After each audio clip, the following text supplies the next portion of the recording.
Jadi yang dapat vonis 2 tahun itu terdakwa atas nama Aditya sama Muhammad Naufal. Kenapa sampai 2 tahun, Kang? Apa pertimbangan hakim gimana, Kang? Kalau kami lihat tadi di pertimbangan hakim itu, karena ya Naufal bersama Aditya itu dianggap sebagai aktor intelektual lah, kurang lebih seperti itu. Jadi porsi perbuatannya dianggap beda sama teman-teman yang lain yang 1,4 tahun itu. Oke. Berarti ini apa yang namanya vonis terberat dari klaster Tapol seluruh Indonesia ya, Kang? Ya betul, bisa dikatakan demikian.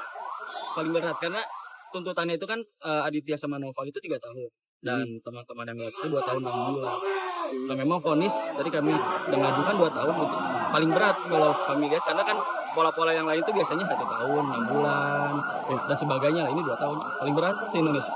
Nah, itu tanggapan dari LBH Hukum gimana, Kang? Ya tanggapan kami ya. Tadi kami kan mendengarkan juga sebetulnya pertimbangan-pertimbangan hakim dan sebagainya, dan dari masing-masing pertimbangan ketika kami cocokkan juga dengan surat dakwaan, dengan surat tuntutan, itu isinya sama sebetulnya. Jadi kami sebenarnya bisa berkesimpulan sementara ini bahwa apa yang kami lakukan, pembelaan di persidangan, baik itu pledoi, saksi yang dihadirkan, ahli yang dihadirkan dan sebagainya, itu tidak dipertimbangkan sama sekali. Jadi apa yang disampaikan hakim itu peleketipel sama dengan surat tuntutan jaksa.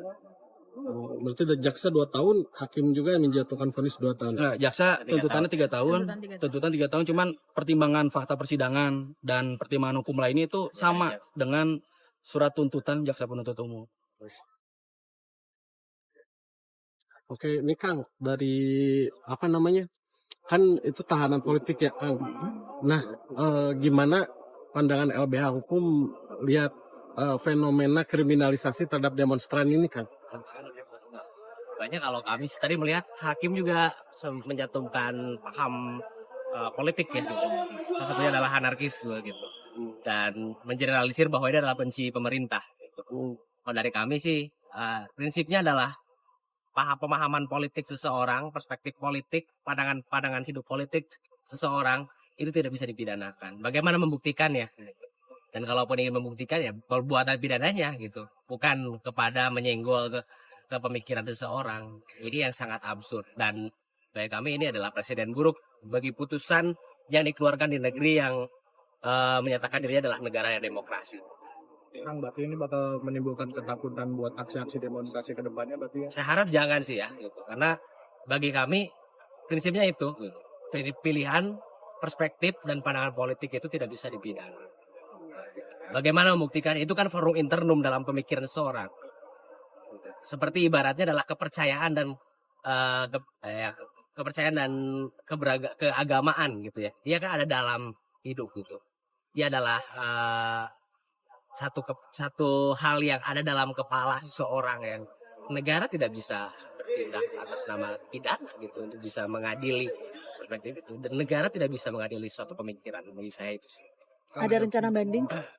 Kami sebenarnya pikir-pikir dulu sih ya tadi, karena kalau dari kami sih ya perspektifnya pasti akan keberatan ya. Cuman baik lagi kepada para terdakwa ya, kami juga perlu diskusikan, dan tadi para terdakwa sudah menyatakan untuk pikir-pikir terlebih dahulu. Ya kami. Kang, mungkin ada pesan buat para calon-calon aktivis di masa depan biar masih ada tidak Keberaniannya masih ada gitu. tidak ketakutan sama sekali dengan vonis semacam itu. Sebenarnya kalau dari saya sih ya beraktivisan ini kan bisa dilakukan oleh siapa saja ya gitu. Jadi ya ketika kita tidak melihat satu ketidakadilan itu diam, bagi kami itu juga satu kejahatan juga.